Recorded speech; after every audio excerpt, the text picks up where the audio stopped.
Ah, that's the spirit of the mountain arrived. Yay. With a crooked teacher.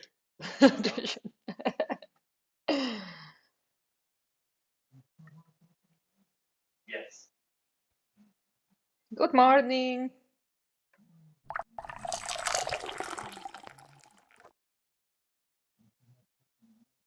All good.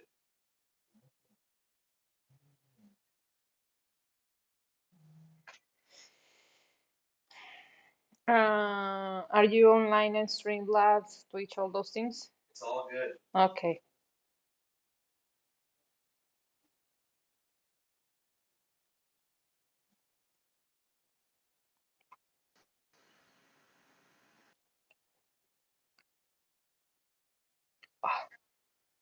Good morning. Is the music still going in there?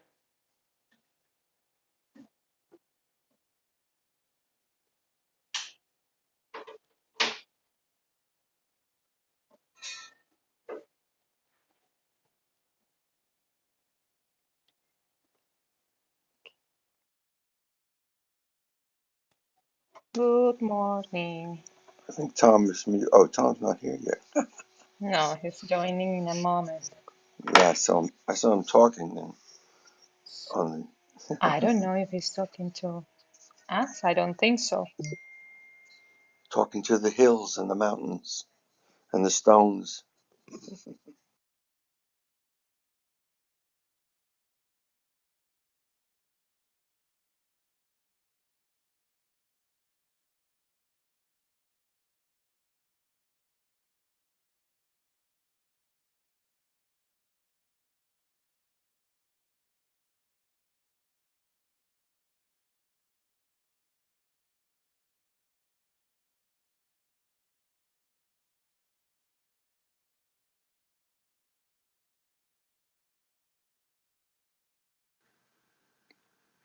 Adriana, did I send you that thing on sacred geometry?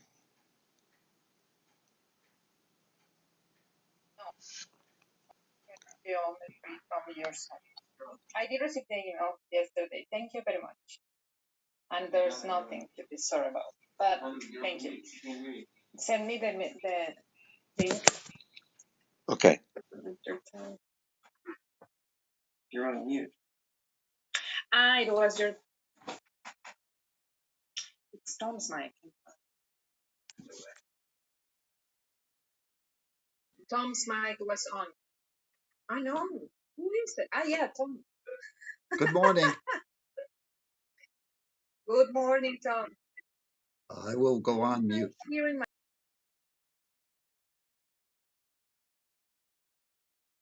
It might be because that might be coming through Zoom in my computer, but I'll shut that down. Yeah, I got it. It was my mic on Zoom coming out from your computer. Yeah. Thank you, Tom. Okay. That was funny. Good morning, Jordan and Carolyn. Hey, Nana. Nice to meet you, man. I'm going to go ahead and invite you guys all up as we're getting our audio set up and stuff. Be ready to go in just a couple of moments. Thank you. I didn't do it because I trust you.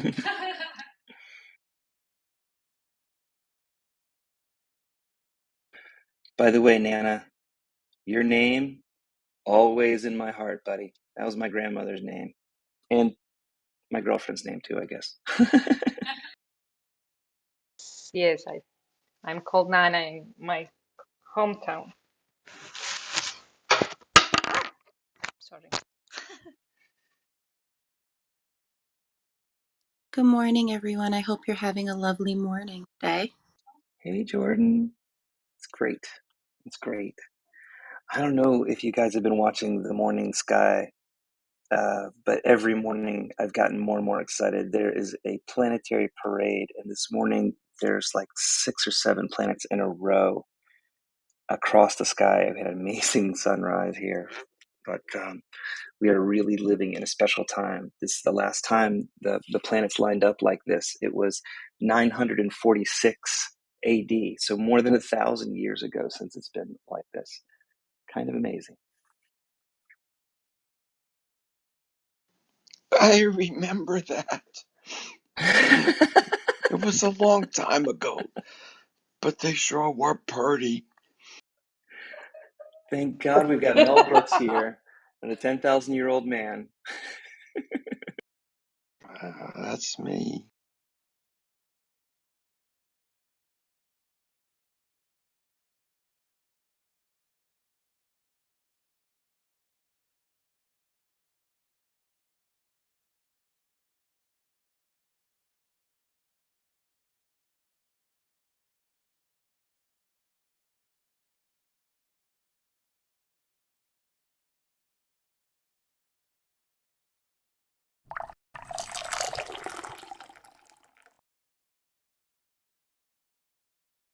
Good morning, everybody. Today is workbook lesson 119. I'm mistaken when I think I can be hurt in any way. I'm God's son, whose self rests safely in the mind of God, my higher self. So today we're one away from the end of the summaries, but today summarizes 107 and 108. 107 is truth will correct all errors in my mind. And number 108 is to give and receive are one in truth.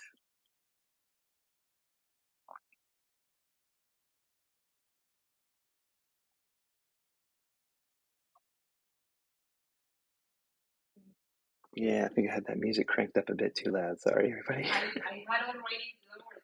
You fixed it for me. Yeah, I needed it, but it needed more. Okay. All right, we're back on track. Truth will correct all errors in my egoic split mind.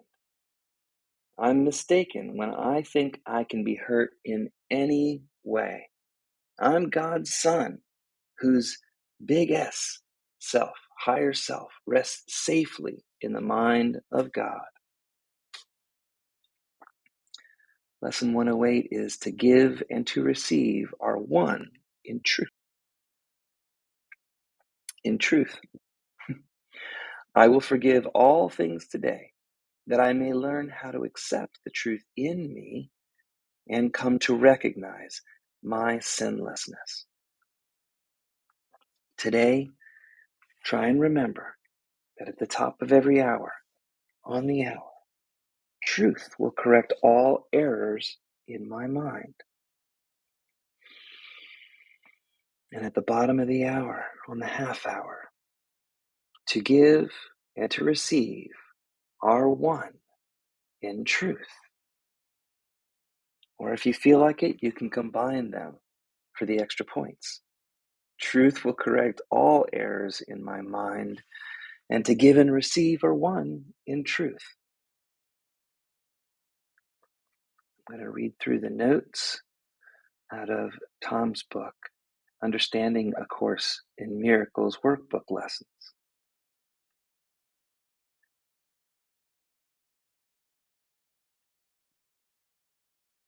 And today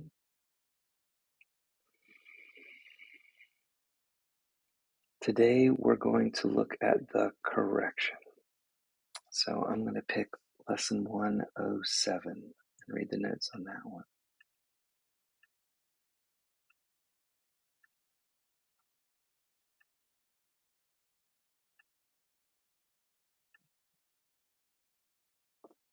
Truth will correct all errors in my mind. Lesson 107. Truth will correct all errors in my mind. Just realizing I had something not quite set up correctly. Let me see if I can fix this real quick. I hope you all are ready for a wonderful and beautiful Friday.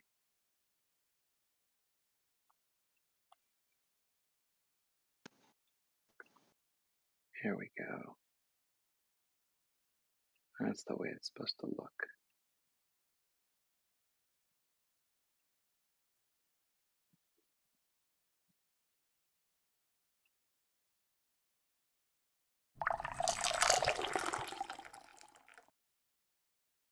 All right.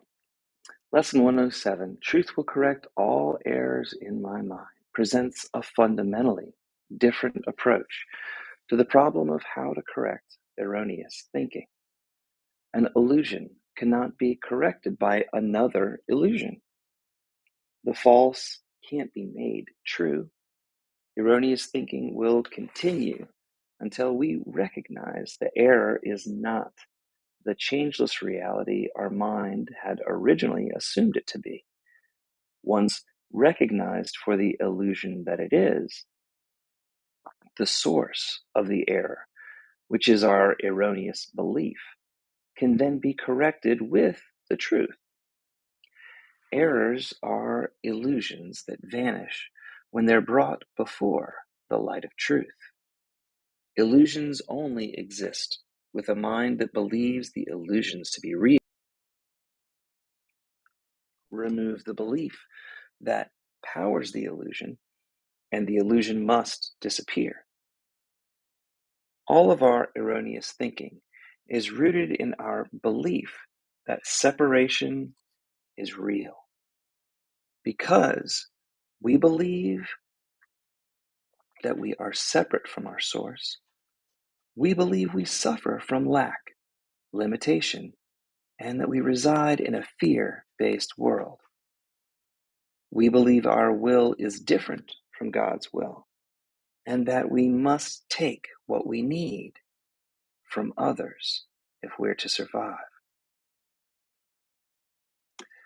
Our egoic mind has developed its own plan to handle our belief in separation.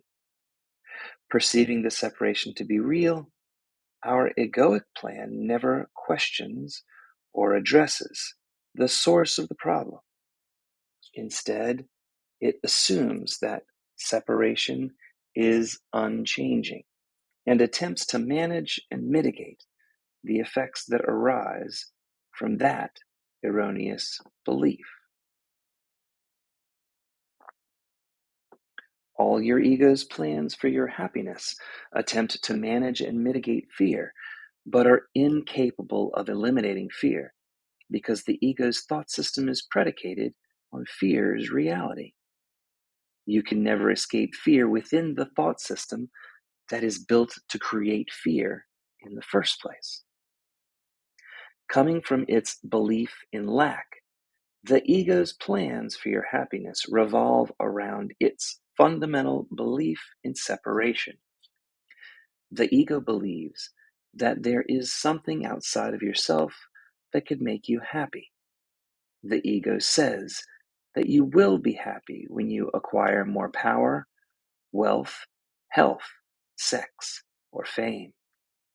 The ego constantly worships the achievement of these external idols.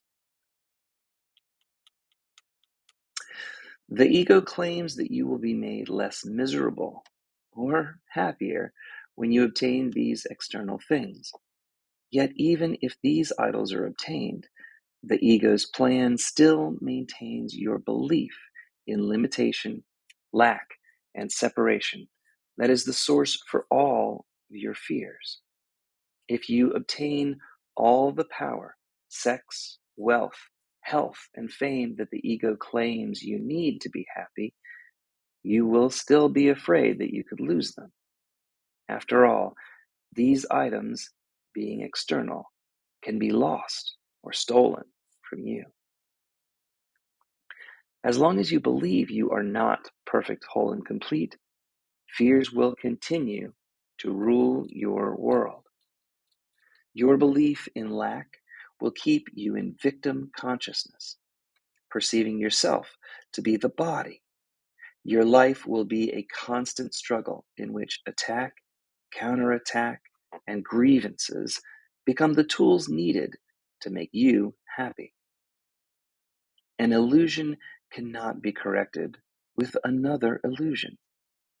All your ego's plans are different versions of the same story that keep you trapped in your belief in separation and victimization. This detour into fear is a nightmare created by your own mind's beliefs. These beliefs are not true. Truth cannot make your belief in separation real, but truth does end that illusion. Place your faith in the truth, and the illusion disappears. Only when you look outside the fear-based thought system that created the illusion will you find the love, peace, and safety that you seek. Since the truth states that to give is to receive, you need a new plan based on the love and forgiveness that you seek. You need guidance from someone who knows the truth. When you listen to the voice for truth, that's with a capital V and T, right? That's God. You will know that you are God's beloved child. Your little s self will disappear along with the fear-based thought system that argues for and maintains your belief in littleness. Truth rests on certainty, not upon doubt. Truth ends your belief in separation and victim consciousness. When you choose to follow the thought system of love and forgiveness, you will still be in time. The external fear-based world of the mass collective consciousness will not suddenly disappear, but you will realize that you're not a victim or your body. Instead, you will know that you are free and remain as God created you, perfect, whole, and complete, part of the one self. You will understand the truth that nothing sources your experiences but you, and nothing can rob you of your inner peace unless you choose to allow it. Armed with the knowledge of the truth of your big S self, your external world will realign with those new beliefs. This world will no longer be something to be feared. Instead, your experiences will support and bear witness for the healing of the split mind's belief in separation. Illusions cannot harm you. Illusions disappear before the truth. Truth ends all uncertainty and doubt. Love, peace, and safety are eternally yours.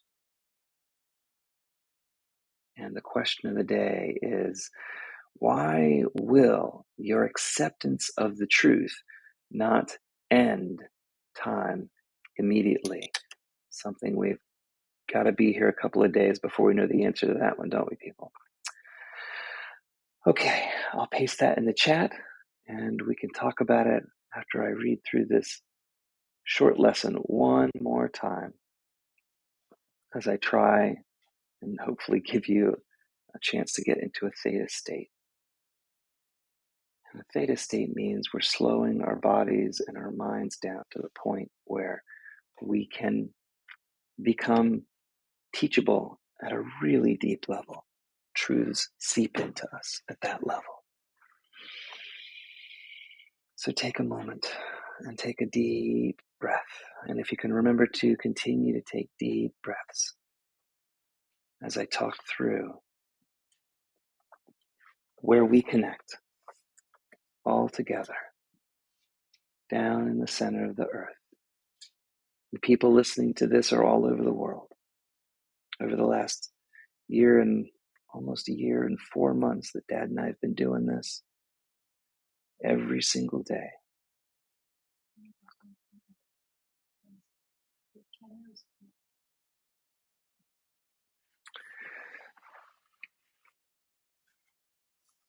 We've gotten to the point where we know these truths are true.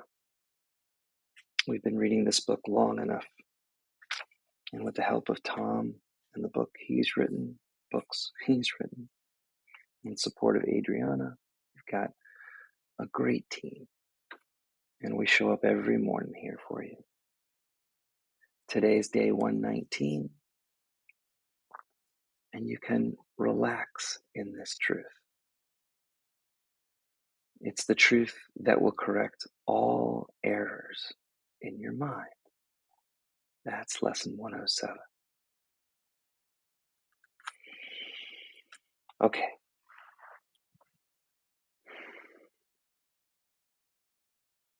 Get a sense of the surface that is supporting you now, the surface that's connected to the ground, the surface that's connected down deep into Mother Earth. And imagine roots growing down into the earth. Become rooted in our Mother Earth.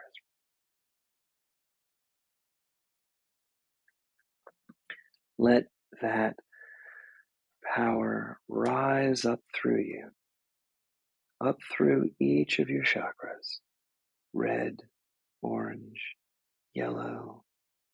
Those are the base, the lower abdomen, all the way up to the solar plexus. Those warm colors help supply your physical needs, emotions, sexuality, power, vitality, all the pieces that we need to keep our engines running.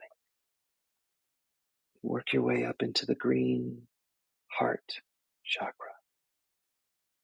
That's filled with air and love and growth. Continuing up to your throat is the blue chakra, filled with sound, communication, our voice. Up into indigo, our third eye, right in our brow, our intuition, our seeing. All the way to the top of your head, the farthest part of the rainbow, violet, almost into ultraviolet. And if you rise above and look down through all those chakras, you'll get the pure white light. That's your soul. That's what's on the outside. Your soul is bigger than your body because you are truly your soul and not your body. You are greater than what our eyes can see. Our eyes only see the tiniest little bit of the electromagnetic spectrum that makes up the light we see. It stretches far above into ultraviolet, far, far down below into infrared, past those labels and into radio waves and all kinds of other things. But that full spectrum doesn't cease to exist because our eyes can't pick it up. In fact, some of that spectrum our ears pick up. Some of that spectrum our radios pick up. Some of that spectrum is made up by our microwave ovens. So we can't perceive all of reality. Once we begin to trust that our eyes don't see everything, the rest of these lessons become a lot easier. And they help correct all of the errors our erroneous thinking had. Today, truth will correct all errors in my mind. I'm mistaken when I think I could be hurt in any way. I am God's child, whose self rests safely in the mind of God. To give and to receive are one in truth. I will forgive all things today, that I may learn how to accept the truth in me and come to recognize my sinlessness. So today, let's set a reminder for ourselves. The truth will correct all errors in my mind, and to give and receive are truly one. two sides of the same coin that can't exist without each other.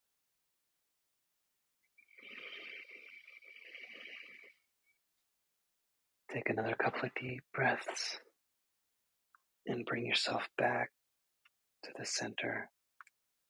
Know you will be whole today. It's a beautiful Friday. We're here to grow, learn, and enjoy each other. Thank you all for joining me. It's 7 a.m. and we took care of business this morning, didn't we?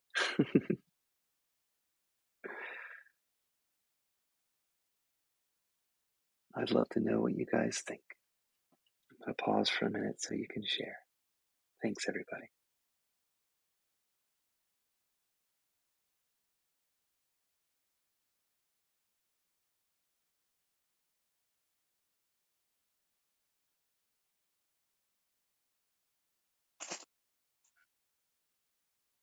I think that, this lesson, especially this idea that truth will correct all errors in my mind, uh, that comes from the fundamental problem that we have. And, the Course in Miracles says that there's nothing wrong with participating in the game of separation, that wasn't the problem. The problem arose whenever we forgot to laugh, where we forgot that this was just a play school or a place for experiences, and that it had no ability to change the truth. And we made it real by our forgetting that fact. If we realize that time is really kind of like a theater, uh, a cinema, where we've come to, as observers, to come into the theater, and we get to watch different movies. The movies, and whenever we think, especially the old theaters, the movies actually was a light going through a film, which then removed or uh, was like a viewpoint that separated out the various uh, spectrums of the light and then projected it on a screen. And we observed the screen and we watched it. As long as we realize that we're just sitting there watching the screen, we don't really uh, get uh, into the idea that we're part of the action. But whenever we forget that we're observing a projection, a screen, it's very easy to get sucked into the drama.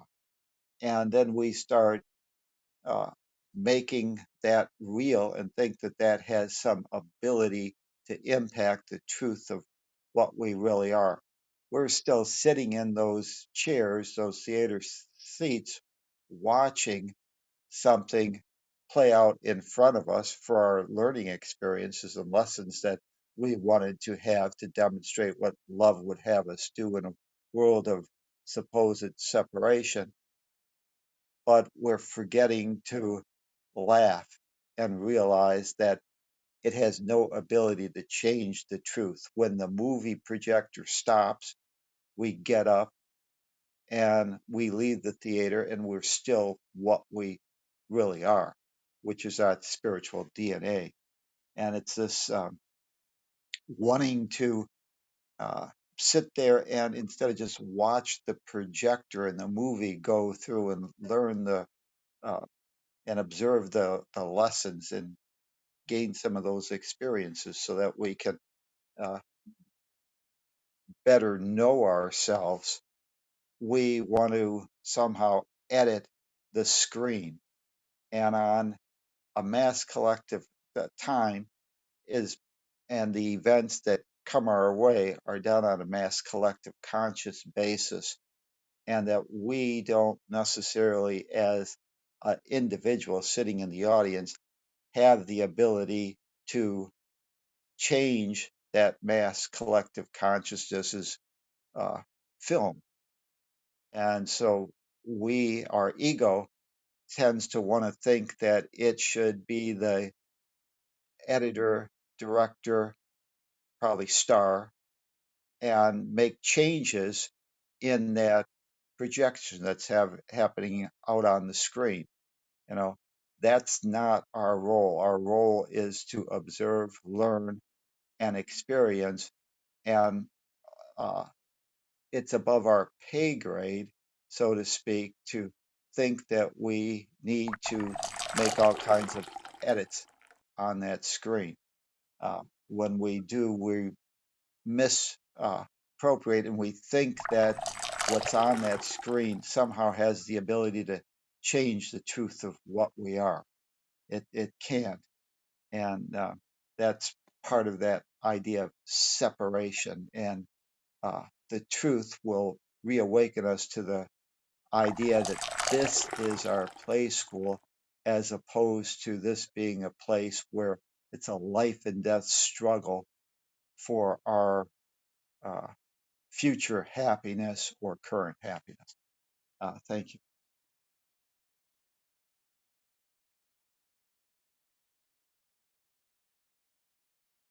Did he mic by accident? Nope. No, Oh, oh. he finished. You know what I think is so amazing is that okay, when many of you have spoke about meditation. You know, meditation is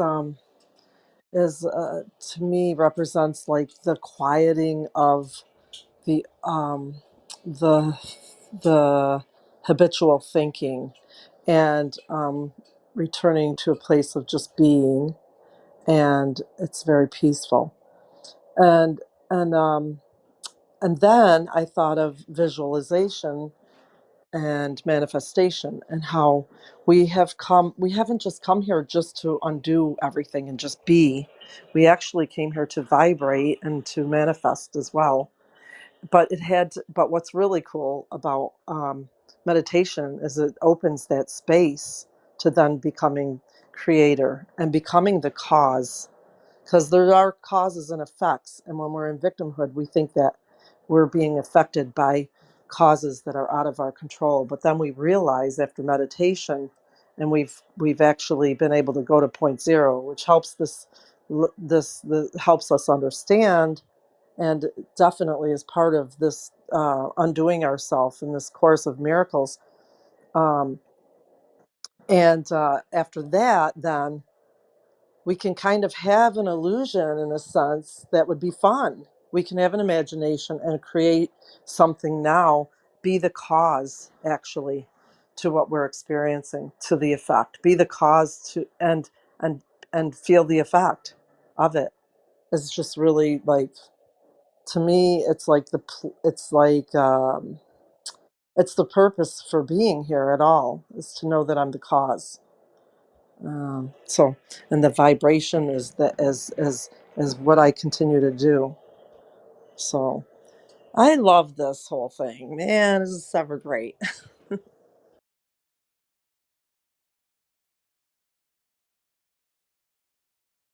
Time and space is done on a mass collective consciousness, but individual consciousness, or your ability to maintain your inner peace, is done on a, I'll say, personal level. So you're the keeper of your own karmic keys in regards to your own inner peace. And nothing, not even the mass collective consciousness, can rob you of that inner peace when you realize the truth that you are not the body and the body is not you, that you still remain as part of that oneness of all, perfect, whole, and complete. And that's done on an individual conscious level. And the time and space is created or generated on the mass collective conscious level. Uh, and but and that's why we don't have liberty of 100% liberty of choice. We have to make decisions on time and space based on the laws of time and space, and based on uh, what the mass collective consciousness said are possible options. But you always have 100% control of how you choose to interpret those, and that gives you 100% control of your inner world. Um, thank you.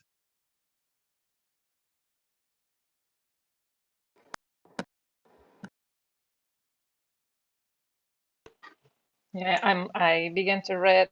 Good morning, everybody. I hope everyone is okay today and having a lovely morning. I'm reading a book called The Third Jesus by Deepak Chopra. That book is amazing. It's amazing. I have been really enjoying this book as much as I do with A Course in Miracles. And in some part of the book, I was trying to find the page. They do the reference from one of the Gospels, like in Words of Jesus or something like that. He said, "Be on the world, but not from this world." And he always did that reference in several ways, several analogies. Being in this world, I mean, not thinking ourselves as the body doesn't excuse us of being in this world. Being in duality is something that we are experiencing right now, right? So you can avoid it. In that sense, what you are is what you will receive. So what is that you want to be? You want to be your body or you want to be your spirit? The spirit is always present, fluid, there, doesn't question, doesn't judge. So being being on the world, but not from this world, is understanding that we are one in another level that we cannot perceive. The meditation this morning was really beautiful in that sense because it is related to that. The meditation gave us the idea that we are only perceiving some fractions of the light that there is in everything, and all the senses in our body does the same thing in different kind of perceptions. We are not hearing everything, we are not seeing everything, we are not feeling everything in this world, but we are not the body.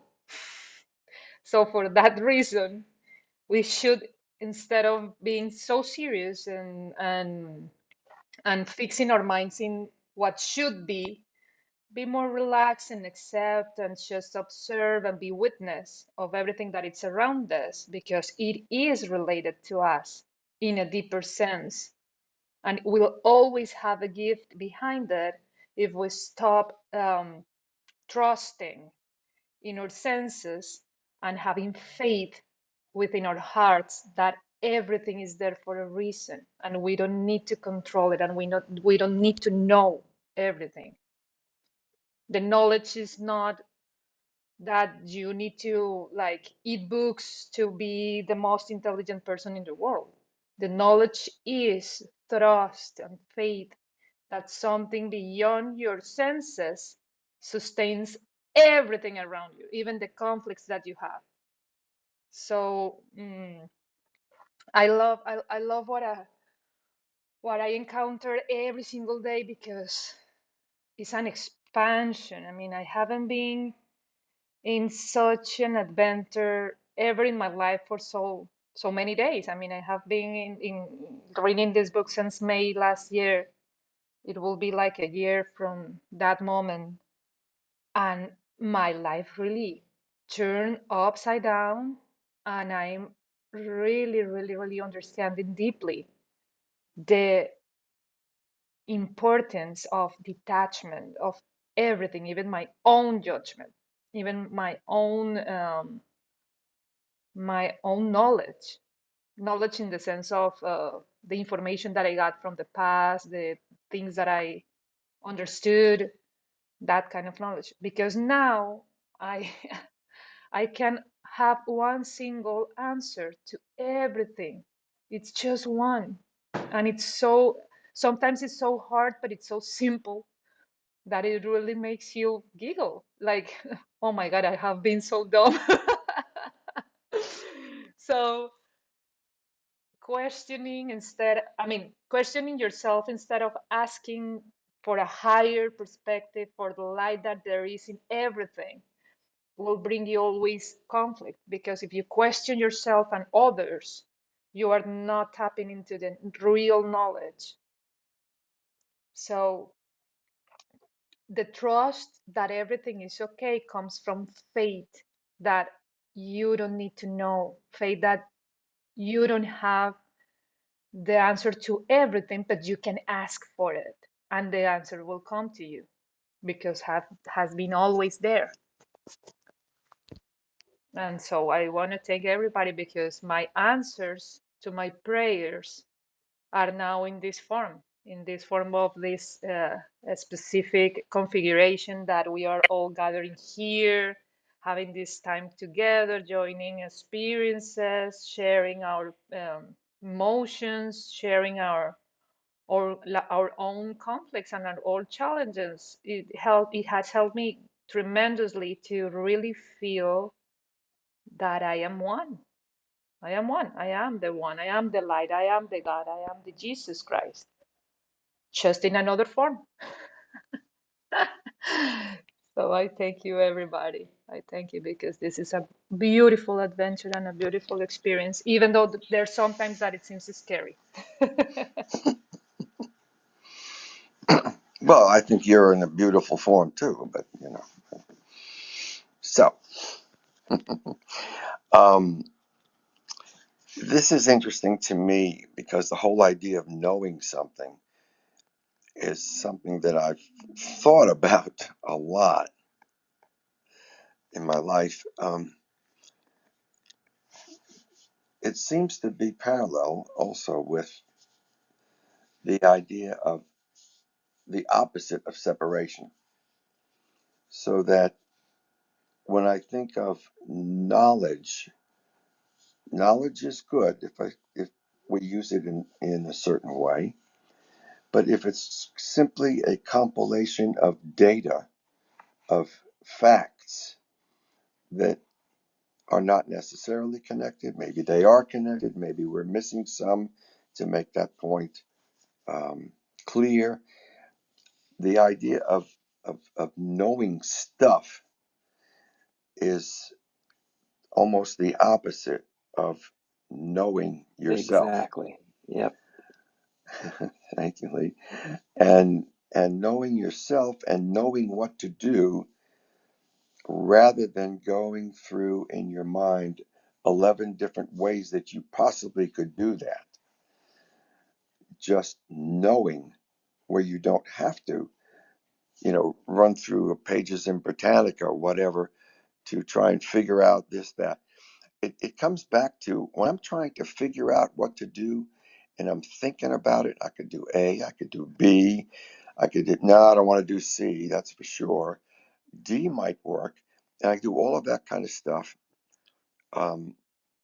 When I finally come to a conclusion that really, that makes sense, and I get almost an excitement about it, and it, it's beyond being clever, because clever doesn't necessarily bring me to knowledge either. But this to know something is so different from options and considering all of these things.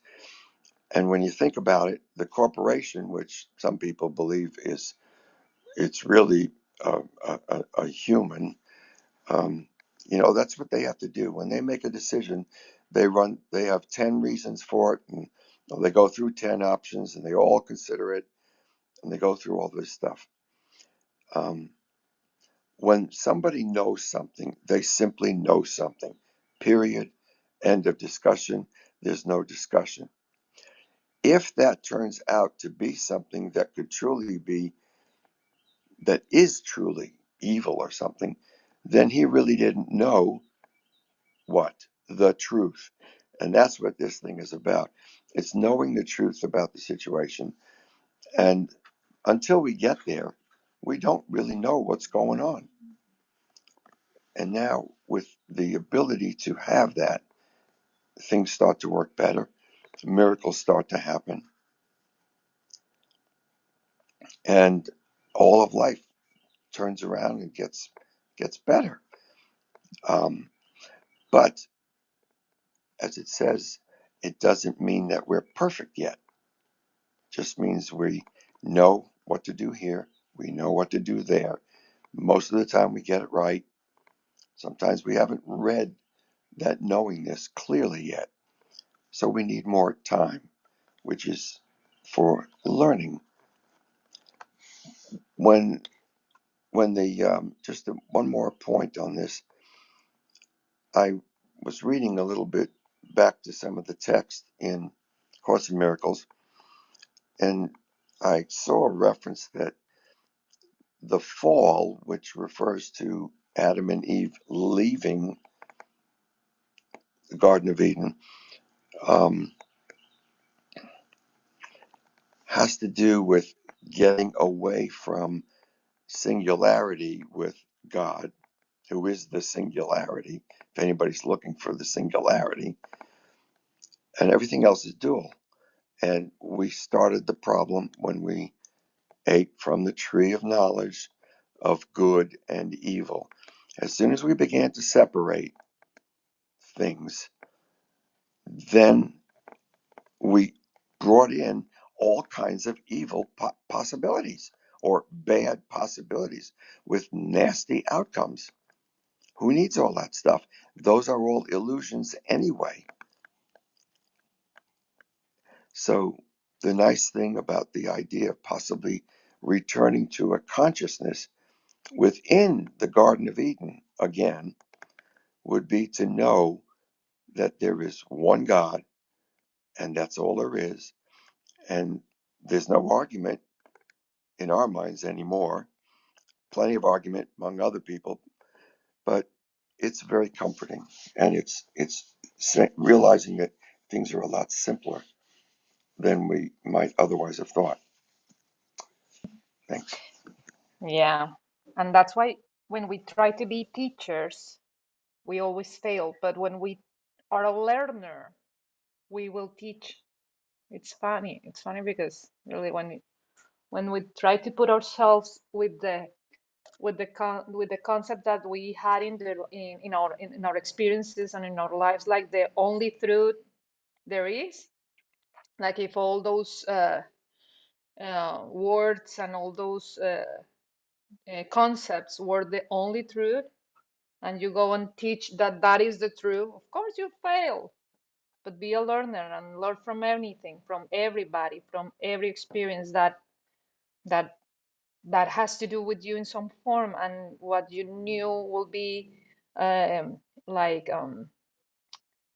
will be highlighted by that experience, or will be expanded through a new concept that you never heard. So being a learner is really how we teach. But if you took your experience that like the only truth in this world, of course you will fail, and you will find yourself in pickles, because the the more you try to teach somebody, the more you create like separation, because you think that the other person doesn't have what you have. So when you share things in that intention, what you create is the idea of separation. So it will be rejected, or the student will have resistance to learn, because it doesn't come from the place that we are all here, that it's being a learner that we are not lacking anything, that we are already perfect, and we are just making progress on remembering what we are. So what we share from our own experiences must come really from the knowing, and the knowing is the experience. I mean, when you read so many books and you think that you have the truth, and you don't experience the concept in your life, you have probably that concepts in your mind, but the knowing that you were talking about both comes from the heart instead of only the mind. The mind, it's like a doorkeeper of the heart.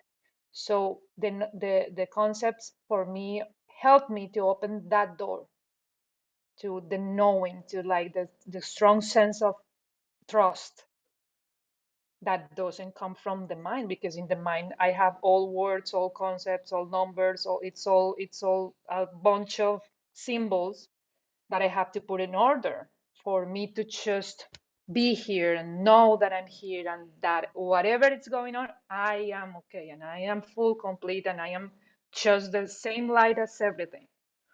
So really, try to be a teacher and you will fail, but be a learner and you will teach. That it's quite an amazing reference to the the law of give and receive is it's one part of the same coin. It's are parts of the same coin. So really, it's amazing. It's So funny how is because everybody? Ah, oh, go ahead. I was just gonna say it's funny because like my last child, I like actually was coming learning that's when I started doing Course in Miracles. And she's 22 now. So for some reason I think it had to do with her basically having a mind of her own and showing that to me, and the Course in Miracles, like perfect timing. It must have been a perfect answer to a perfect prayer for her. And she was a very easy child to raise because I I did not try to teach her. I let her learn on her own most things. I mean, people were always wondering why is she dressed like that? Why does she have her hair always like a vagabond? I said, Like well, like if she doesn't have a mother, it's so yeah, funny. exactly. But it was actually the opposite. I think I was raising her on A Course in Miracles, is what I was doing. And she is extremely self sufficient and extremely just like experiencing. And I honestly have learned so much from her and been like, so it was almost like her quest for me to to do this because she was not going to listen anyway. And I realized from the first two, they didn't they had they just went along with whatever they thought. It created a lot. It created them to lie to me because they wanted to please me and they wanted me to, just like I did with my father. I mean, I wasn't going to tell him, if I told him that I had a mind of my own and I didn't think his way, well then I was not it was not behaving. So the thing is, then it creates a liar out of a child because they want to please you, or they don't want to be in trouble, or it creates them to get all these illusions that they have no ability to think for themselves or anything. And anyway, it was quite it was quite an answer to her prayer, I believe. That I came to that Yeah. understanding. Me too, me too. I can relate exactly with what you say because I used to do the hair of my daughter so beautifully and she always let me do that. But when the age came where she had more strong opinions and more language, she started to reject my opinions on her hair and how she should look. So she always goes around with her curls all messy and like she wasn't having a brush around her or a mama around her. But then I really, with A Course in Miracles, I did the same. I did, well, that's what she needs to experience. I'm gonna let her. She will look like she doesn't have a mother, but That's but who right. cares? That's what I'm it looked here. like. And when she wanted to get dirty, she got dirty. But when she wanted to put on something Exactly. clean, she did. So she started to learn to take care of herself, really. Not that it was, I mean, she wanted to do that. She wanted to have some say in what she did. And I chose my battles. And my battles were very few and far between, if any, to be honest with Exactly. you, if any. It was, it may have looked like I was not parenting her, but what I was doing was I was supporting her own, her own Her ability to own make will. choices. Yeah.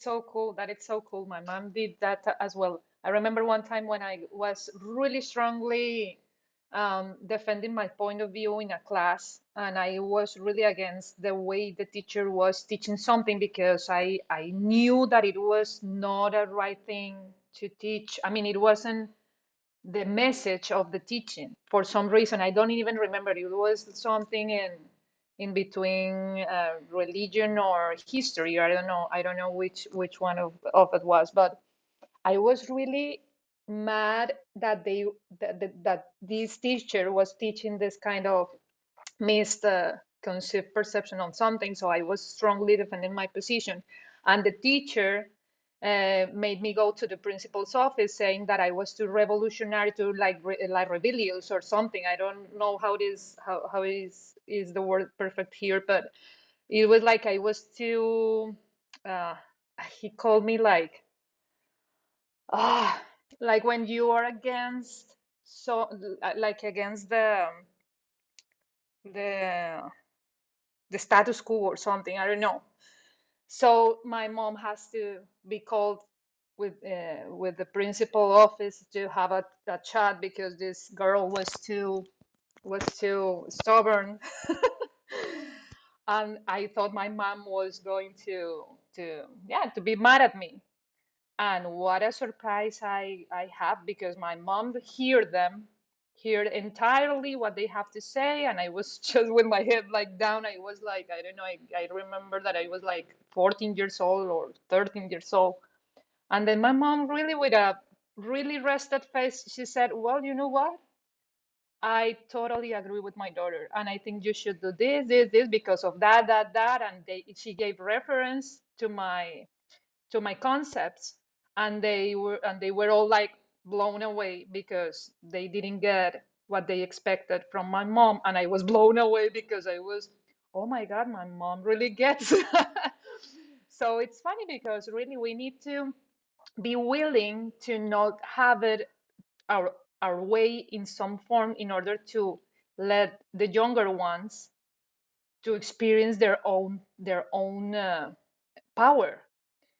And with us as moms, as Andy just clearly explained, there's so many fears around how we raise our children in order for them to be successful. Whereas parents, because that's a fear of a parent, of a dad too, but we are as moms want to like give them pour them with all the knowledge that we have, and there's sometimes that you don't need to do that, and you have to pick your battles as well. I did have to pick my battles with my daughter's hair, because I stopped to trying to enforce her to have a hairdo in a specific way, but then she got really curious about scissors and hair, and she started to go chunks of her hair, and that's a thing that I wouldn't allowed, because she really will mess up her beautiful hair. So I had to, instead of yelling at her and saying things like, you are not allowed to do that, I had to explain to her and say to her, you know what, baby,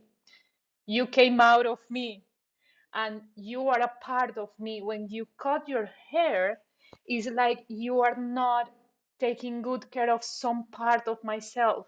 So if you cut your hair like that and you don't take care of your hair, for me it's a sad thing to see, because you are like not taking care of something that I love. And she understood and she stopped doing that. But you have to pick your battles, because and how to address that, because there's something that you need to be strong, and there's something that you just need to explain yourself and try to find a way to reverse the behavior.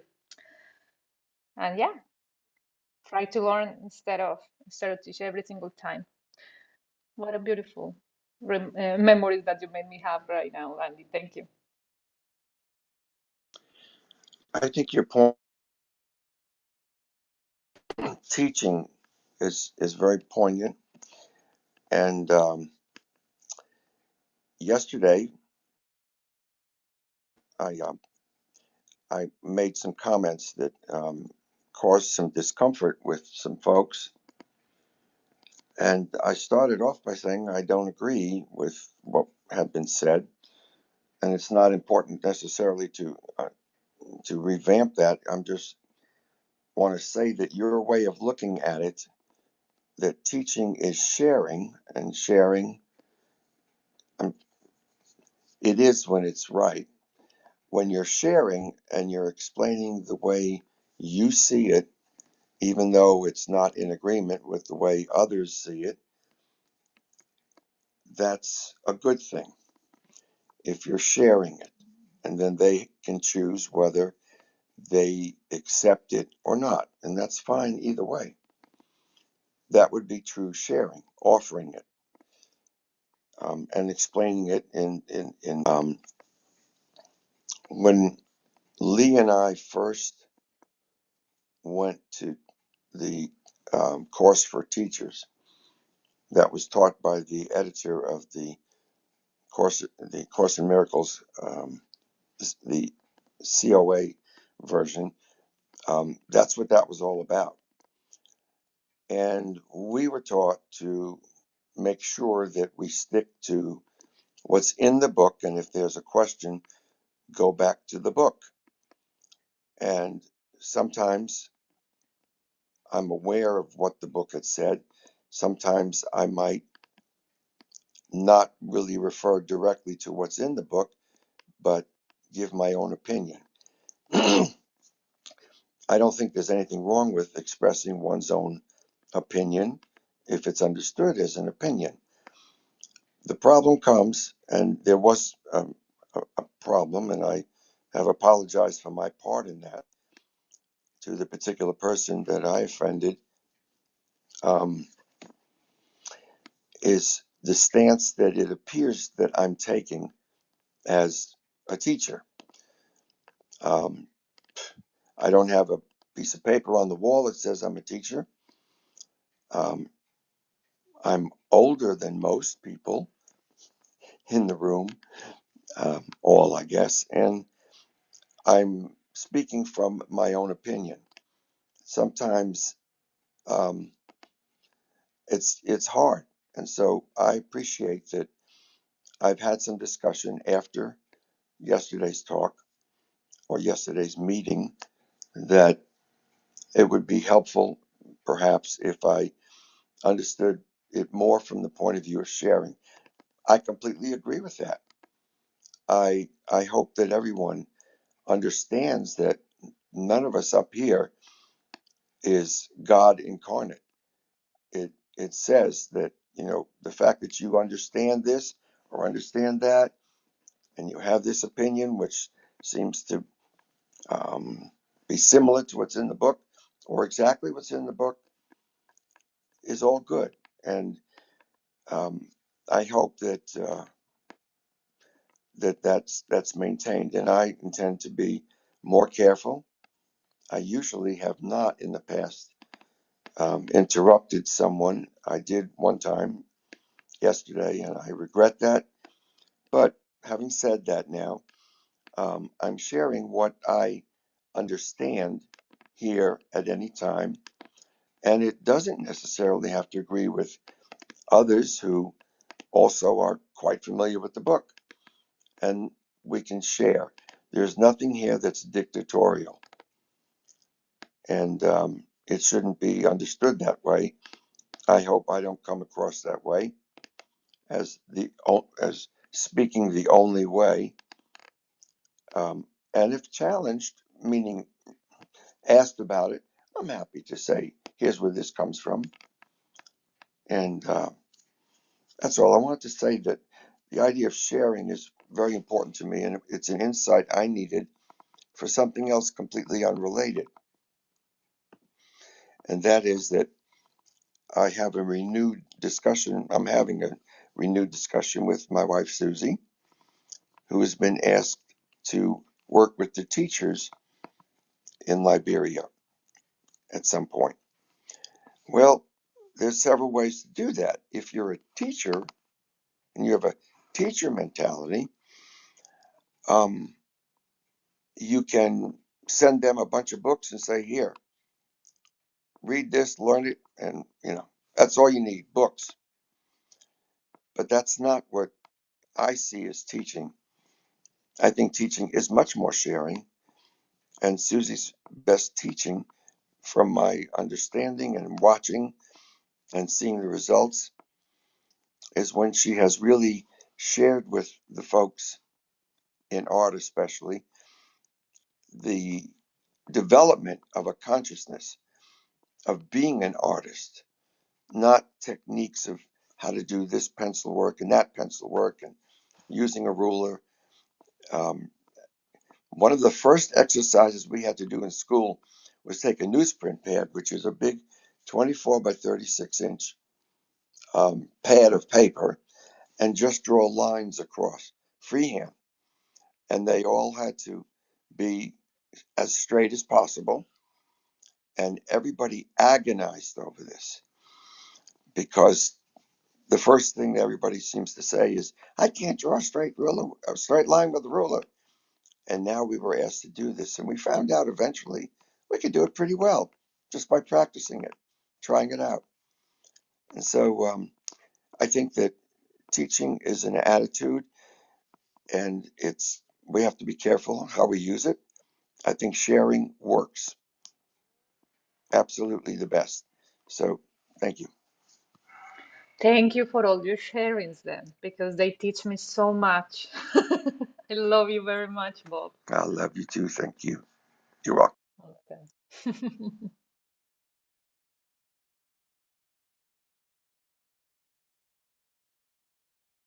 And hello, everybody down below. I haven't seen that. I didn't see you there, Dinesh. Good morning. How are you? Afyun and Navadi, Baby, sorry, and Rainbow. I already sent invitations. I know that maybe you are not able, but you're welcome always.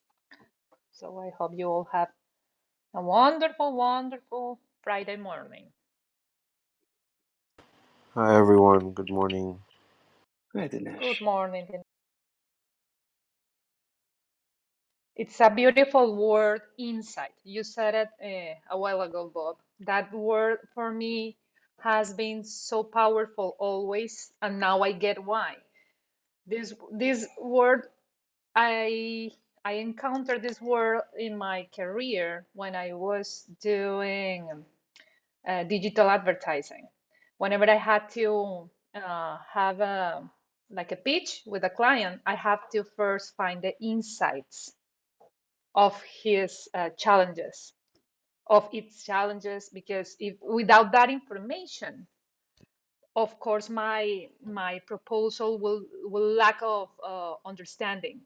Even if the client gave me the objectives and the goals of his business, the insight was really the key to win the pitch in my work. And I took it as something like I always needed to know, and that what is really profound. In fact, now that I have A Course in Miracles in my life, because it really means the dynamics that we need to follow now.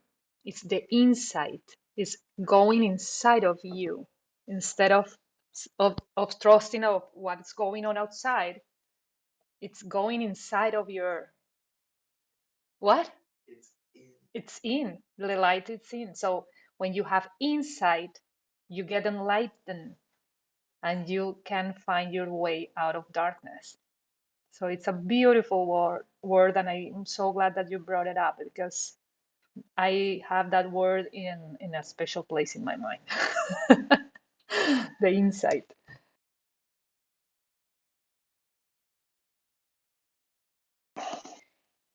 You're muted. I know.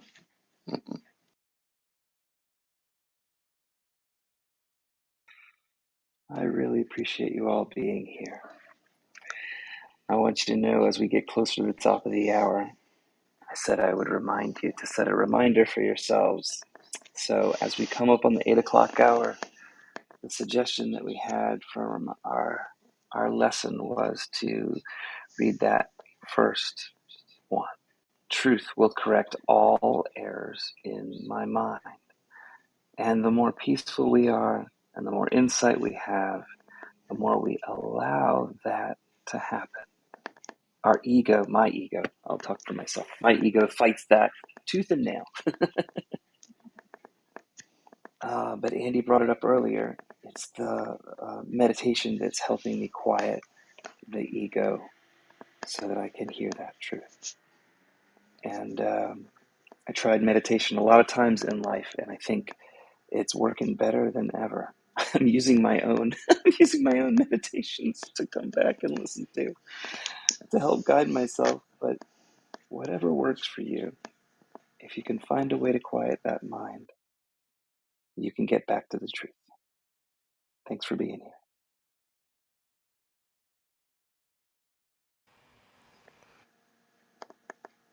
Ah, there it is.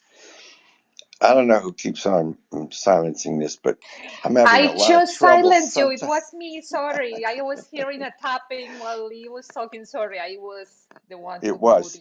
muted You were you. right. I don't object to it. I understand it. Then when I go back to try and do it, it didn't work. Anyway, one last thing on this um, point. Um, there's a bunch of words that came to mind today, even like the word remembering. When we are a member of an organization, we're part of the group. And when we leave, we're not a part of the group. So if we are all one with God, but we separate, and then we find out some truth that God is teaching us through someone else's sharing, we remember ourselves. We become a member again. Repair works the same way. Two things were together before, one got broken, now we are pairing them back together. I know you love this entomology, and I do too. And it's a lot of words break down, and you can see where they came from.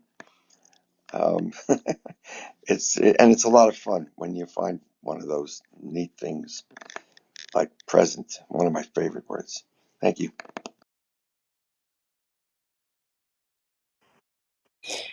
Can I ask something? Sure, Dinesh. Welcome. Um, there's a lot of talk about the ego, but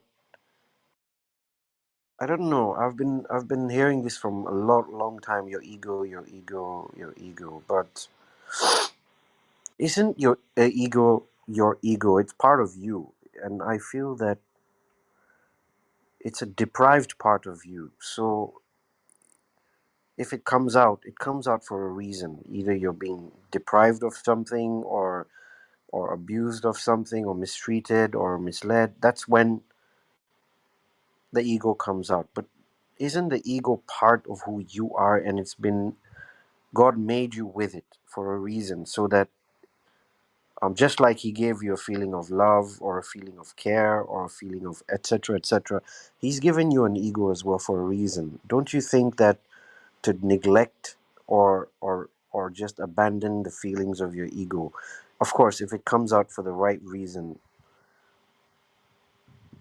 is wrong, because um, this is a thought that I had for the past few days. I don't know if it makes sense. I woke up feeling, I'm just gonna say it to you guys. I mean, I woke up feeling abandoned. I woke up feeling lost today, and I was just crying. You know, I was just looking back at what has happened to me in my childhood. I don't believe I was loved by my parents because of my disability. Um, Today morning, I woke up shaking and all like, I was like, I don't know how to say this. I was like broken up. I couldn't function. So I called in my wife and I explained to her, and she's like, "No, you have a reason to feel this way," and I was totally lost. That's why I was late. And then I was just sitting there asking God that I don't feel loved. I don't feel that I was ever loved. I was just used. And you know, I think that I said that no, I deserve to have been loved, especially because of the condition that I had with my vision, and that's my ego coming out. But that I deserved more love than the others. I deserve to be loved and more than the others. But I think my ego is saying that, or coming out because of the right reason, not because of the wrong reason. And and then I was just sitting there, just feeling so broken up, and then I remembered, oh my God, I forgot to come into the room today. And I promised Bob I'll try. So then I was hoping that it's not too late, and I came in, and honestly, this is all I have, and I love the way you all are. It's just that this place gives me, it's a family to me, whether I just feel like that. And yeah, sorry. You don't have to be sorry. That it's Nothing. all good, my friend. Lee, go ahead because we have been right. You're It's free. okay. It's okay. Dinesh, when you brought up the ego word, I just wanted to put in 2 cents that I feel like I've learned from the Course is that God didn't make the ego. The ego is something that we created, that was created in us, that was influenced. I don't think babies are born with an ego. I think as time goes on, we collect thoughts, and thoughts and ideas are put upon us. And those are the things that create the ego. It's this constant chatter in our mind. And that means we're not only in control of it, but we're in control of silencing it so that we can hear the deeper answers. And the deeper answers are provided for us by God. And so it's not that the ego is bad or good.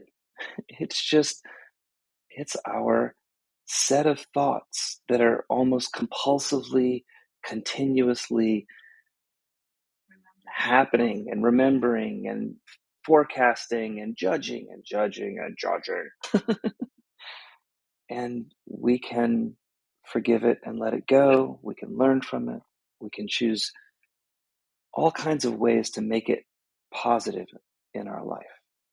But left to its own devices, it seems, at least for me, to seek the lowest possible place it can get me to. It's maybe without its own intention, but the end result is my ego led me into some serious depression. And I can forgive it, and I can find my way out of it and repair it and heal it too. My choices.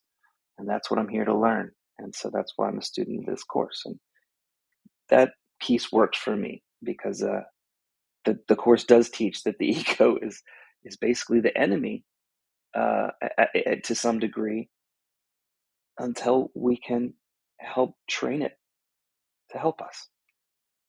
And I don't know if that came out totally clear or not, and I don't even know if it's right or not. But that's where where I'm at today. For me, Um, in the chapter 2 of the book of the textbook part, I just happened to be looking at it this morning, and there was a particular paragraph caught my attention. It's an interesting paragraph. It says, "Note that depression is a real risk here in their discussion. For a child of God should never reduce his efficiency in any way." So that's the risk, that you would reduce your efficiency. The depression comes from a peculiar pseudo solution, which reads, you ready for this? A child of God is if there's three set statements here, and it's all about how you can prove to yourself that you're not a child of God. All right. A child of God is efficient. Number one. Number two, I am not efficient. Three, therefore, I'm not a child of God. And obviously, that argument, as we, we categorize the three statements, doesn't make any sense, doesn't prove anything. But the ego doesn't necessarily consult all of the truth in coming up with its best decisions as to whether something was good or bad. The ego is partly something that just gets a lot of ideas and connects the dots the way it wants to connect it, rather than in the sense of true knowledge. And we all can go through that, and we all have. I have spent years being told that I really wasn't that smart, but I could draw real good. And I was very good at drawing cartoons. In fact, my first job that I went to try and get was at Epcot, the Imagineering. It seemed like a fun place, and it would have been actually. I didn't get that job. So the ego sometimes has it right, but in our experience, before we really come to understand what the ego is, some of us use the ego as an acronym standing for easing God out. So sometimes the ego is going to make judgments and decisions based on an idea that God has nothing to do with this. I have to stand up for myself. I have to do this. I have to protect myself. And it could easily be that that is something that is coming from God. But if your consideration and your attitude is, and your belief is that you don't need God, then the ego has done its job. It's hard to define it, and everybody, as Lee said and Dinesh said, everybody defines it in their own way. But the textbook basically tries to say that we once were all together as one. Something happened in the Garden of Eden, and I've often talked about the apple, but that's a physical thing. It's something from the world of form. What we're really talking about is stop dualizing the world. We decided that we were going to create duality in our thinking, and once we did that, we got really confused about a lot of stuff. So, um, if anyone wants to get their own personal understanding of duality versus singularity and coming together, you go with what you said, Dinesh. There's a family here. We're all sharing our oneness with each other, not our differences with each other.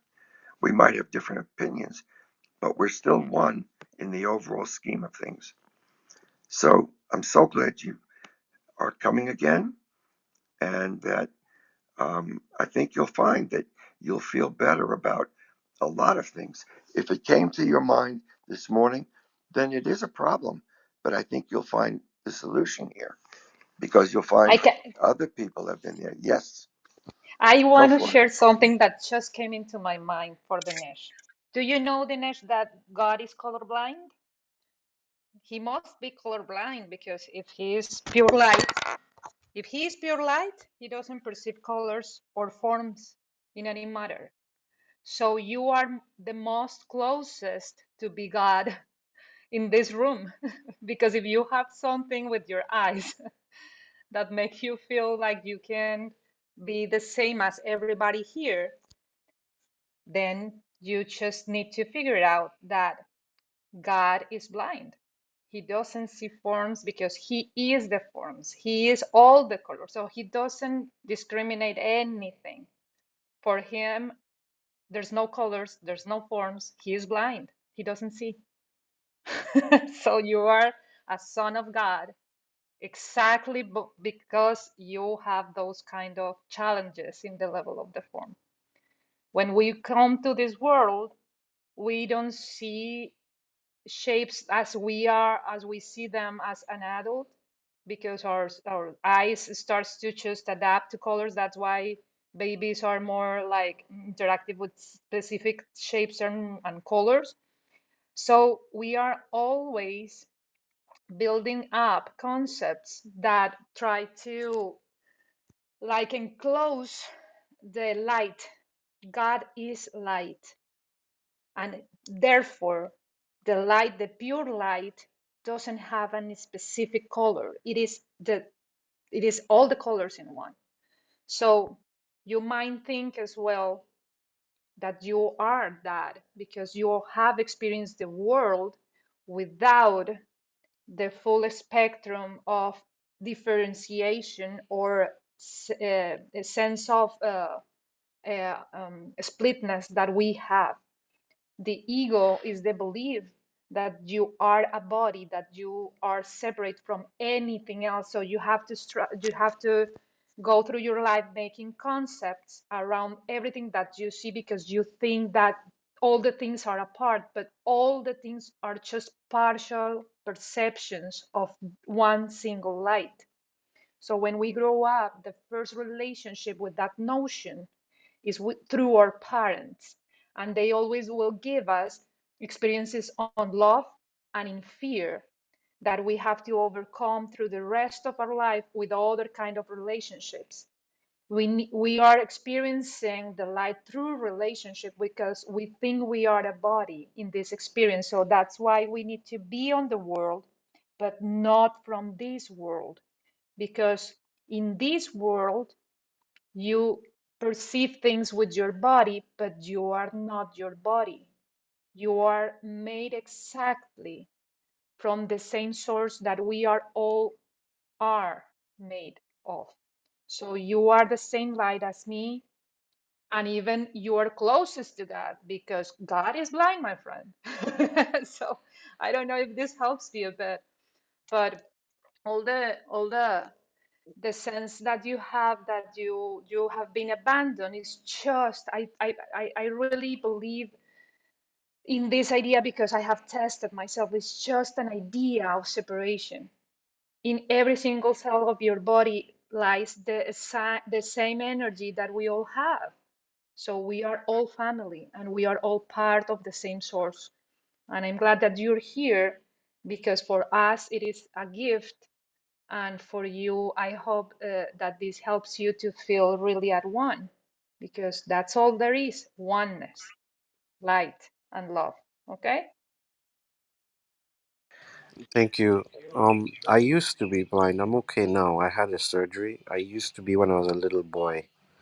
When I was a child, I had many surgeries, and then I lost my vision for about 10 years, and then after that, I did a surgery. So I'm okay now. But I do understand what you're saying. In fact, when I could not see, it's weird to say it, but I was more in touch with God than I am now. Like, things were different. I was more spiritual, more closer to God. So ever since I got my vision back, it's like I am close to God and everything, but it was better. There was more closeness before. The thing is, I just don't understand when people say that, okay, God God can love you more than your parents or your wife or your anyone in your life. It's God who can. It's God who loves you the most, and that's the. I would not say tool. I'll say It's that's the dream. contradictory. Yeah, I'm trying to believe in that, and I'm trying to pray to that. That I know, God, that you It's are my real contradictory because mother. everything is God, my friend. So, yes, Yeah, in a but the thing sense, is, God is. how is it that if you say God can love you the most, more than your parents, more than everyone, but He's not physically, like I keep saying, okay, God, just come to me and give me a hug because I'm broken down. I feel so unloved right now. I feel so abandoned. I feel so lonely. I said, just come in, hug me, because God is not in a physical um body, and we human beings, we feel love and affection when someone gives you a hug and says I love you. So it's really hard to say that God is the real one who loves you the most, and then He's not physically there. I just hope you understand. It's not easy. Oh, yes. Yes, Definitely even Yeah. so. understand. It's the ego trick again, though. Your ego's asking for a physical. Your ego's asking for reassurance. Your ego's asking for this. And I know this is a terribly difficult answer for me to give because I'm just seeing that this doesn't may not fit the bill of what you're asking. But if you can quiet your Yes. mind long enough, that peace of mind that comes is better than any hug you could ever get. And I know Tom will give you a beautiful answer, and Tom has his mic on. And I know that he will find a way to tell you that everything is God, and it's not like more, it's just that it is in everything, so you can have that hug from your wife and feel that it's God. But let's Tom give you this, because really he's so good at. Well, I don't know about the buildup, but uh, in regards to the ego, I'd just like to say that uh, the way I would define the ego is that it's your set of beliefs about yourself. And because it's your set of beliefs about yourself, they come from you. As Lee said, God didn't create the ego, we did. It's our beliefs about ourselves. The workbook lesson, says, truth will correct all errors in my mind. And Bob talked earlier, whenever he first began, about the idea of knowing. And knowledge, especially if you looked it up in the dictionary, knowledge is something that we tend to think that it's equivalent to truth, but knowledge is something that has a substantial set of evidence that supports it. It's not necessarily truth. What we want is truth. Truth is just is. It doesn't care whether or not we agree or disagree with it. It just is the truth. The truth is not necessarily our beliefs about ourselves. The truth is that you're not the body, that you are a spiritual essence, as uh, Adriana had said, that we're a spiritual being or spiritual essence having an earthly experience. But whenever we misinterpret the earthly experience for ourselves, we tend to slip into the idea that I am the body and the body is me. And that's a basic problem that we generally all tend to have, which is this idea of mistaking what would be, we would call common knowledge, that we are the body and the body is us, with the truth.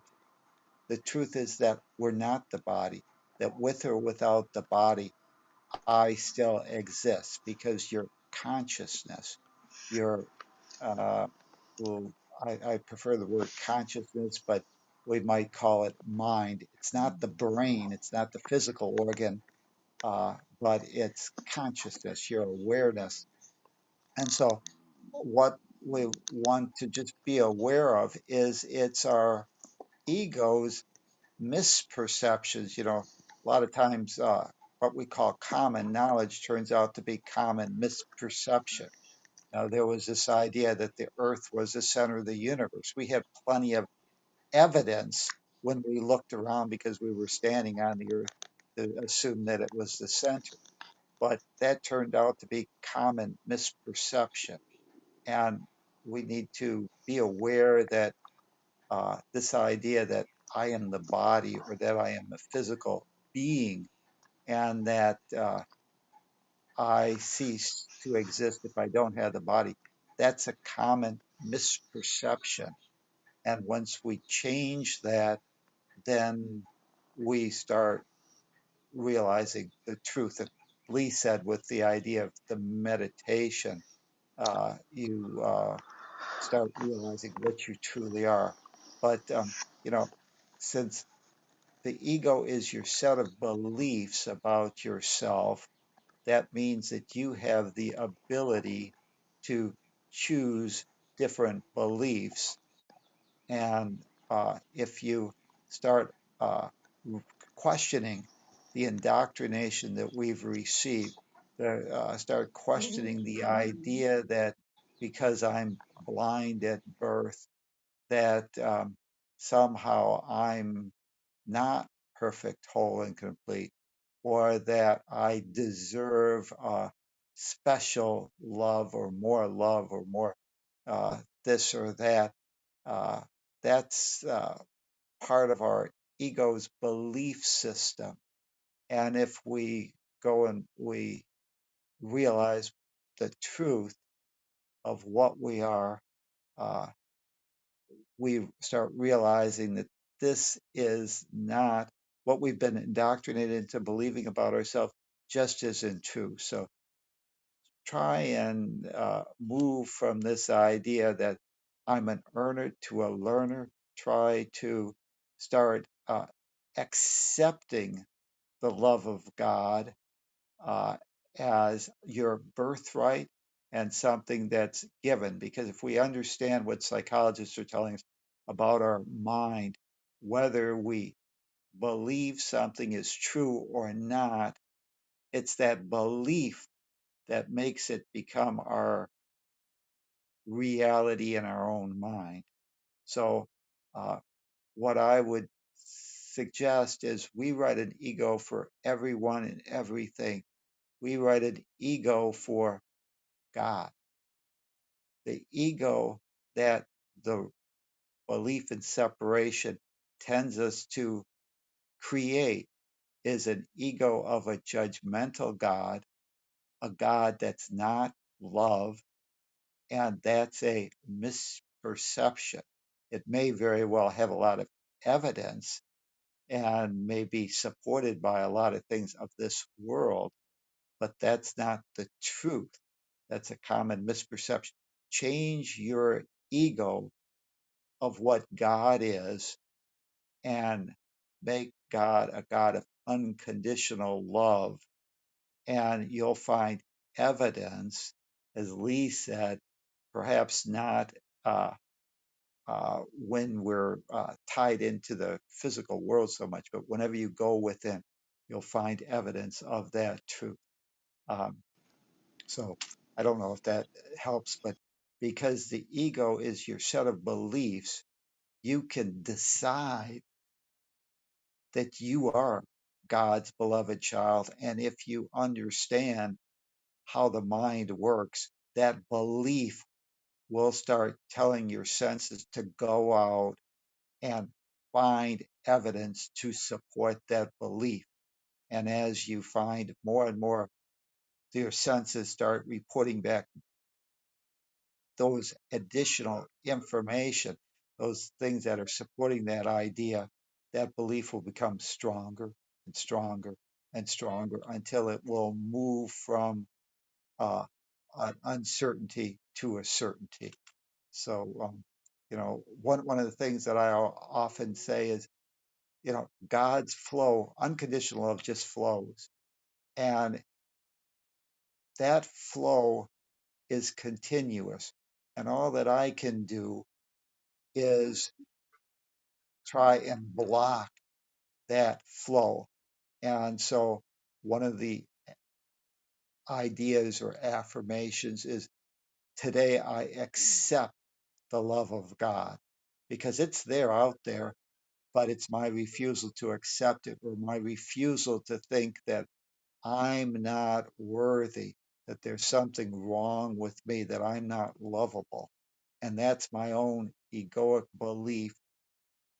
And it's common misperception of what we are. We need to correct that.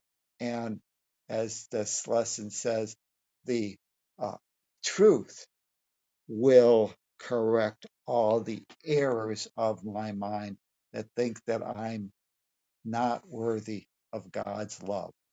So I hope that helps. Uh, thank you. Can I add something, Bob, before you go? Yeah, it's small.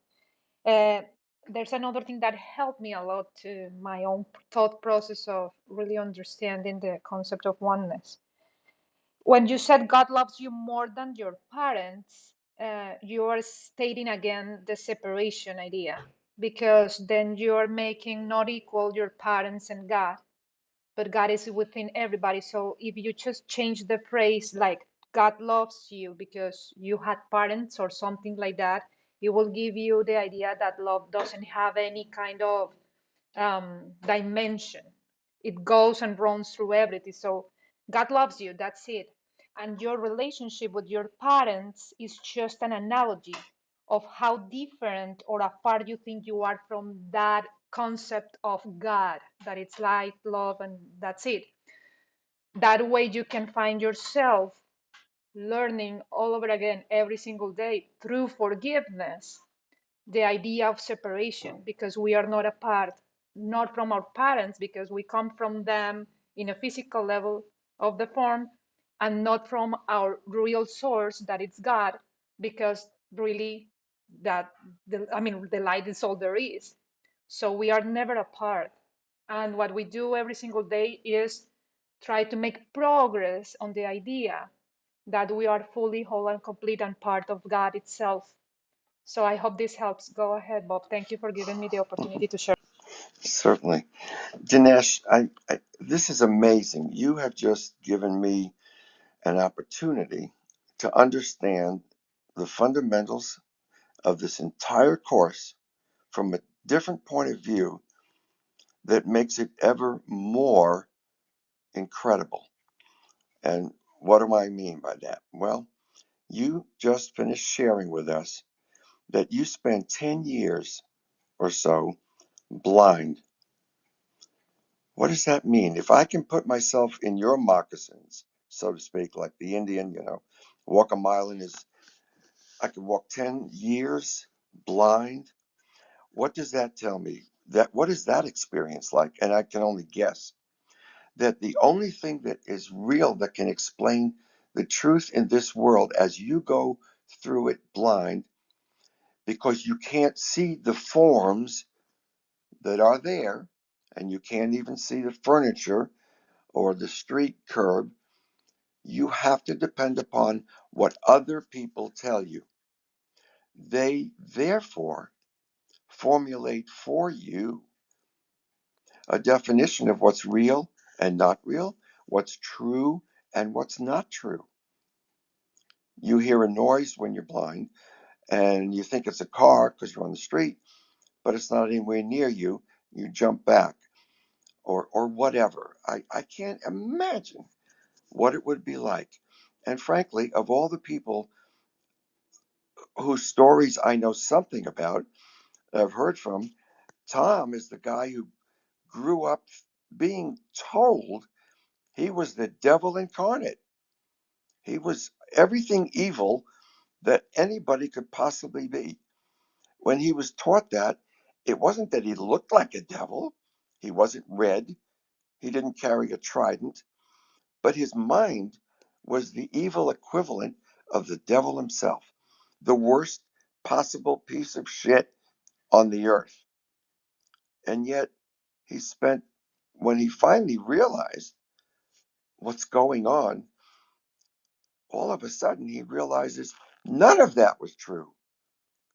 And he has to start over in analyzing and realizing and finding out and reading and writing all of these things now that he can see that that just wasn't true. Now, Dinesh, you were lucky. You were lucky. You didn't see. In one way, you didn't pick up the garbage that other people might have been throwing at you in the way Tom had to do. But your being blind for a period of time meant that the world of form was much more important to you than it would have been for a person who could see, because you can't afford to walk into walls and doors and step off a curb and slip in the street. You depended upon the world of form. And now you come into a room where many of us are saying similar things, but primarily that the whole world of form is what's cockeyed. That's actually another slur on vision. Uh, the whole world of form is meaningless. It's a drop in the bucket compared to what's in your mind. And it is your mind that carries your beliefs. It is your mind that carries your spirituality, your whole spirituality, that our job is to combine, recombine, remember ourselves back to the membership of one God. We are a hologram of God. We're a piece of that. We're not a piece of crap, as Tom was taught. So you were blind. It could be even more difficult to make any sense out of all this stuff. Now you can see. Many of us are saying it using almost the same words. Now we can see. One of the greatest songs about salvation. Once I was blind, now I can see. That you have the opportunity to be able to actually use your story, keep track of it. That now you can see, you're beginning to see that the world of form, which is mostly what the ego says it is, not what is really there, because most of that is an illusion, which could really be confusing to you. I understand. But if you'll hang with us for some time, you can learn the way we think about things. We have learned to laugh about things, mostly about ourselves. To forgive. Hmm. We have learned to forgive. We have learned to see a much better way to live now that we can see. We're talking about the intelligence here. We can understand. What does understand means? It means I'm willing to stand under that idea and not worry about it. I know there is a God. I know that I can have peace if I want it. I have to change the way I think about some things. So you come to this room, people come to this room. We have about 14 or 15 people, and all they're hearing is in this room that we are not our body, we are our mind, and we can choose a thought. And even when we make a decision, one of the last phrases in the book, we always have the ability that we never always thought we had, but we now have the ability to choose otherwise. We can change the way we have always thought about things. And if you think about how being blind conditioned the way you think, it's obvious that that's what happened. How could it be otherwise? I don't understand how it could be otherwise. So, the main lesson here, the main statement is we have the right to choose otherwise what we believe in and what we love and what we want to hug and what we don't want to hug. And the funny thing about that is the one who's hugging you may be hugging you, but you don't know what he's thinking. God doesn't bother with the body, he just loves you. In fact, I have an idea for that because I crave for hugs too from my daughter now that I'm apart from her. So if this is worth in some form for you, Dinesh, hug your wife as if you were hugging God. God, hug your kids like if you were hugging your parents, and receive the love of your kids as they were your parents' love. So, Mm. in a way, I have done that. I have experienced that in myself here with kids, with Lee's kids, and I saw them, and I really, when Gracie, the oldest, comes to me and hugs me out of the blue, for me is really so, so, so beautiful, endearing, because I feel the love of my daughter inside of me. So if this is worth it, go and hug the ones that you have near to you, but thinking of them like they were your parents in a different mind state, from the experience that you have in the past, or as if they were God, because you can find that kind of relationship with them too. Okay? And your mind doesn't know the Yeah, difference. That's how you I heal actually your do mind that. if those people are gone. Yeah, I actually do that. My 7-year-old, I call him, I call my 7-year. His name is Aman. So I say, Aman, you're like my grandmom because he hugs me, says, Dad, smile, I love you. And I said it just yesterday, and today morning I told my wife that no one has ever loved me the way my 7-year-old son has loved me. I mean, I've never seen it in my life. But still, That's love. it's wonderful. I'm truly grateful and blessed for that. But then I don't get why there's a part of me that feels void or empty still. Maybe it's from my past. I don't know, but yeah, I Those try are to the figure it shadows out. that we are trying to forget every single day. Those are the shadows that we need to forget. Go ahead, George. Good morning. Good morning. Um, Loving the conversation. I just want to try to explain something that's unexplainable. I had an experience once that just came up from within that was just such joy, such immeasurable joy that nothing of this world could ever compare. I often say it just made sex seem like child's play. And the ego is always looking for something outside to fulfill us. The ego is always looking outward. And the Course, and one of the things that's hard to understand in many ways is that God is within us. He's not somewhere else. And if we had the joy come from within us, we would have no outer needs. We would not value the or look for anything outside because we already have everything inside. And we don't feel that deprivation. And it's hard for me to say this because that feeling that I had that day, I don't live with all the time. But at least I know that there's an experience and there is a true feeling and of fulfillment that we can get within. So the ego and the body were created to look without. And that's all I have to share, is that look for joy within, because everything outward will always disappoint. Yeah, even if it disappoints you, it's just an analogy of an illusion of separation. So that's why we need to practice forgiveness every single day with everything that we see and we experience, because it's just an analogy of an illusion. And everything is, like you said, George, within us. It's funny because then Dinesh has the insight already. He had the experience for 10 years of not being able to see with his eyes.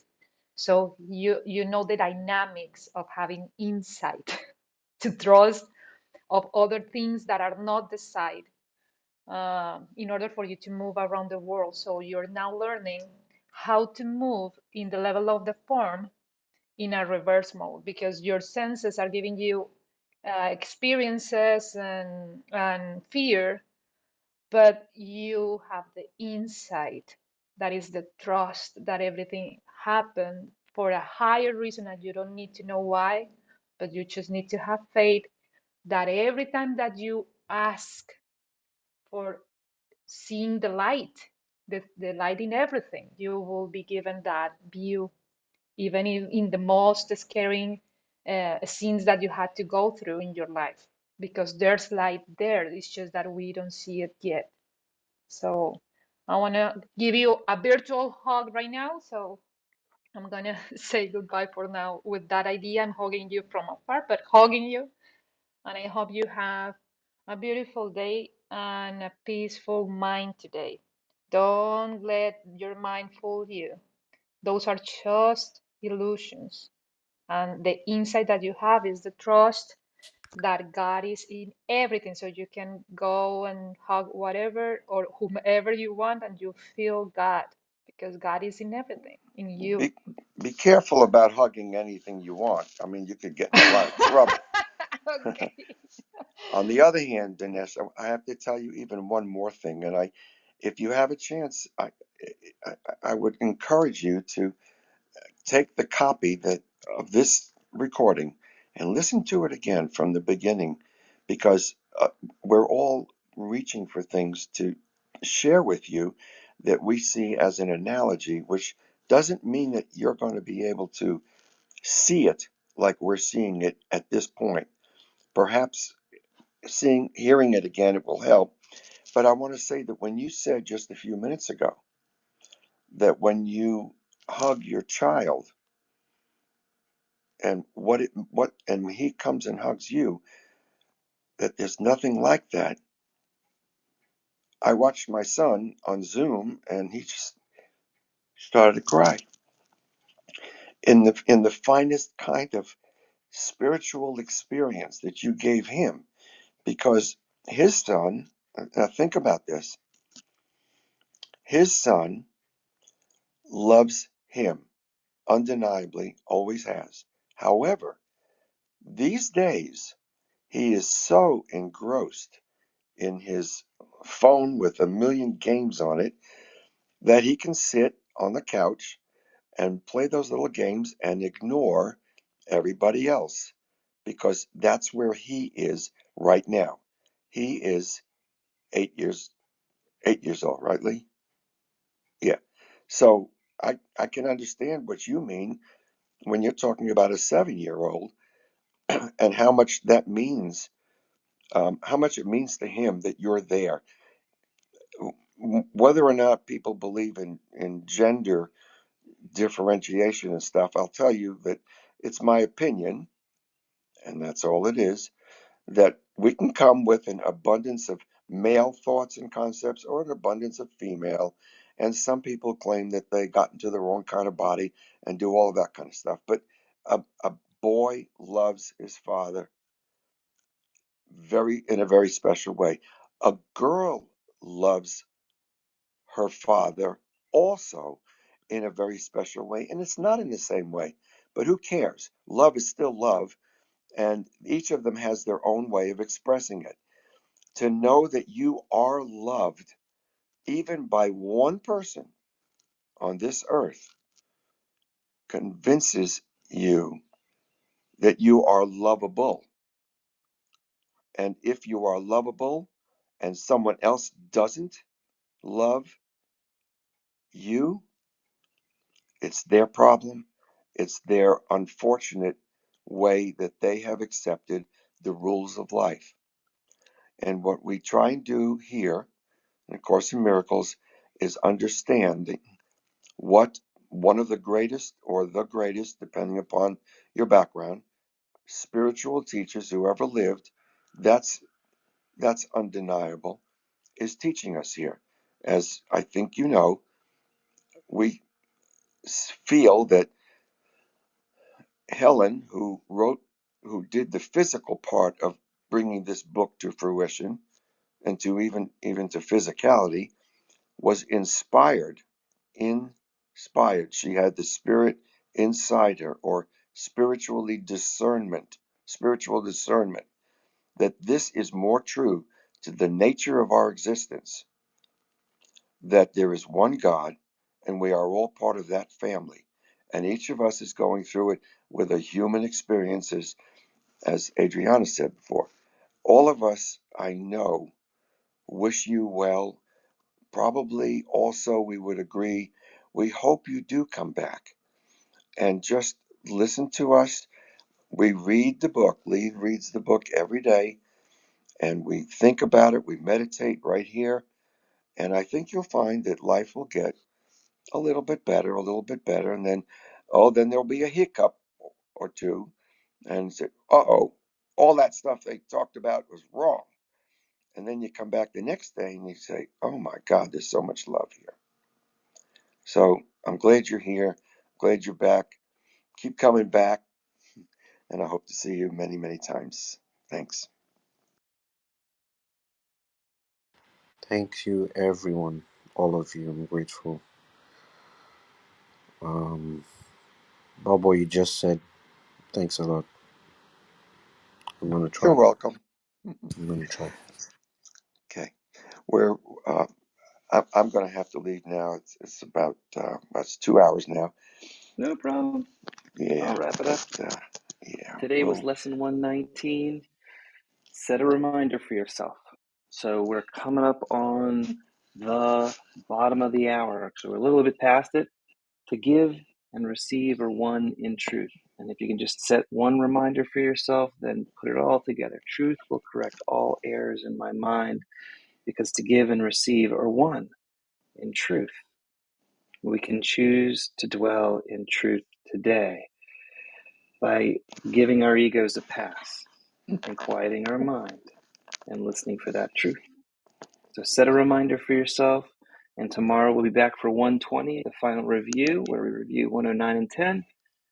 And it'll be Saturday. And in the morning when you wake up, take a look up in the sky and look towards the east, and you will see Jupiter and Venus and Neptune stacked on top of each other. Mars I is right remember it next to it to the well. right, and Saturn is just next to it on the right. And if you look to the left, you'll see Uranus, and you'll see the moon.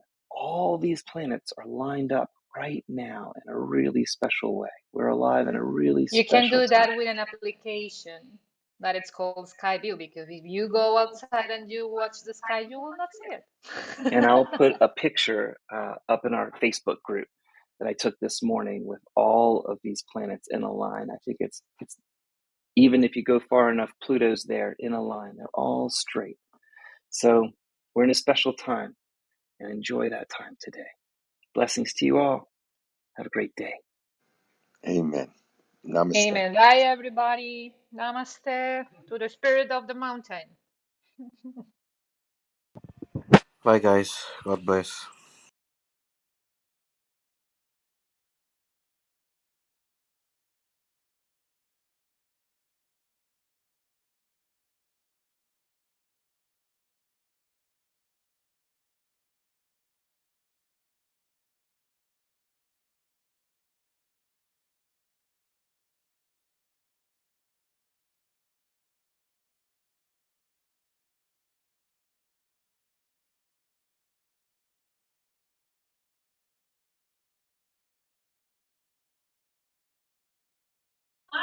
Hi, Nana.